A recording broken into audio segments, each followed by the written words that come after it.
अस्सलाम वालेकुम जी। उम्मीद करती हूँ आप सब खैरियत से होंगे। तो सुबह सुबह की शुरुआत हमेशा किचन से होती है, लेकिन किचन की हालत इस काबिल नहीं होती कि दिखाई जाए, इसलिए आप मेरी कमेंट्री पर गुजारा करें। बच्चों के लंच बॉक्स तैयार करने के बाद उनको स्कूल रवाना करने के बाद फिर हम दोबारा से गंदे बर्तनों की तरफ मतवजा हो जाते हैं, जो कि हमारी तवज्जो के मुंतज़िर हैं। रोज़ाना रात को किचन साफ़ करने के बावजूद मेरी समझ में नहीं आता ये सुबह इतने बर्तन कहाँ से जमा हो जाते हैं।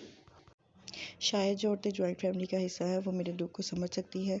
इतना काम करने के बावजूद और सारा दिन वक्त ना मिलने के बावजूद भी बर्तन न जाने कहाँ से जमा हो जाते हैं। रात को बर्तन धोकर सोते हैं और सुबह फिर बर्तन ही मत्थे लगते हैं कि हमारी ज़िंदगी वाकई ही पांडो पांडी हुई पड़ी है।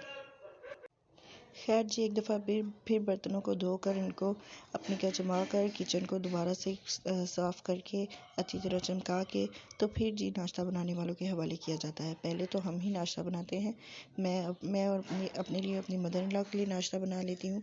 फिर उसके बाद जी दोबारा से नाश्ते का दौर चलता है। जब मेरी देवरानी उठ जाती हैं तो तब उनकी ज़िम्मेदारी होती है वो अपने हस्बैंड के लिए अपने लिए नाश्ता बनाती हैं और फिर दोबारा से एक बार किचन में घुसते हैं, किचन की सफाई करते हैं और किचन को चमकाते हैं। किचन की जिम्मेदारी से फारिग होकर थोड़ा सा हम स्किन केयर की तरफ आते हैं। थोड़ा सा फेस वॉश कर लेते हैं और उसके बाद सनस्क्रीन अप्लाई कर लेते हैं। सनस्क्रीन क्योंकि आजकल बहुत ज़रूरी है। और ये था जी वो सूट जो मैं आज ज़ेबतन करने वाली थी, मतलब पहनने वाली थी।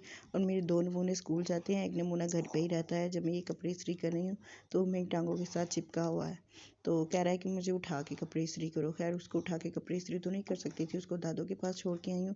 और इन सब बातों में अपने हस्बैंड का, अपने शरीक की हाथ का जिक्र करना तो भूल ही गई जी। उनका यूनिट है और वो मज़दूरों की तरह अपने यूनिट पे जो बाकी कारीगरों के साथ लेट नाइट तक काम करते हैं, इसलिए रात को लेट ही आते हैं, इसलिए सुबह ज़रा देर से उठते हैं। लेकिन आज जो है वो जल्दी उठ गए थे। आज उन्हें आउट ऑफ सिटी जाना था तो इसलिए वो घर पे नहीं है, वो चले गए हैं।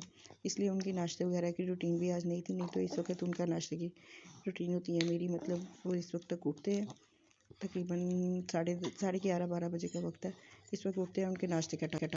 और इसके साथ ही बच्चे स्कूल से वापस आ गए थे। लंच में बच्चों के लिए आलू की भुजिया और रोटियां थी। रोटियां मैंने पहले से बना कर रखी हुई थी। इसके बाद ये शाम का टाइम है, शाम को मैं साग को तड़का लगा रही थी।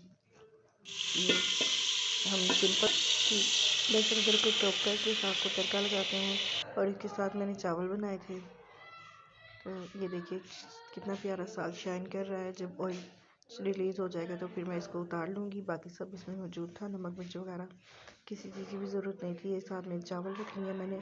इस साथ मैं आज के व्लॉग का एंड करूँगी। अगर आपको मेरा व्लॉग पसंद आया हो तो लाइक कीजिएगा, शेयर कीजिएगा और सब्सक्राइब कीजिएगा। इसके साथ मैं आपसे कहूँगी अल्लाह हाफिज़।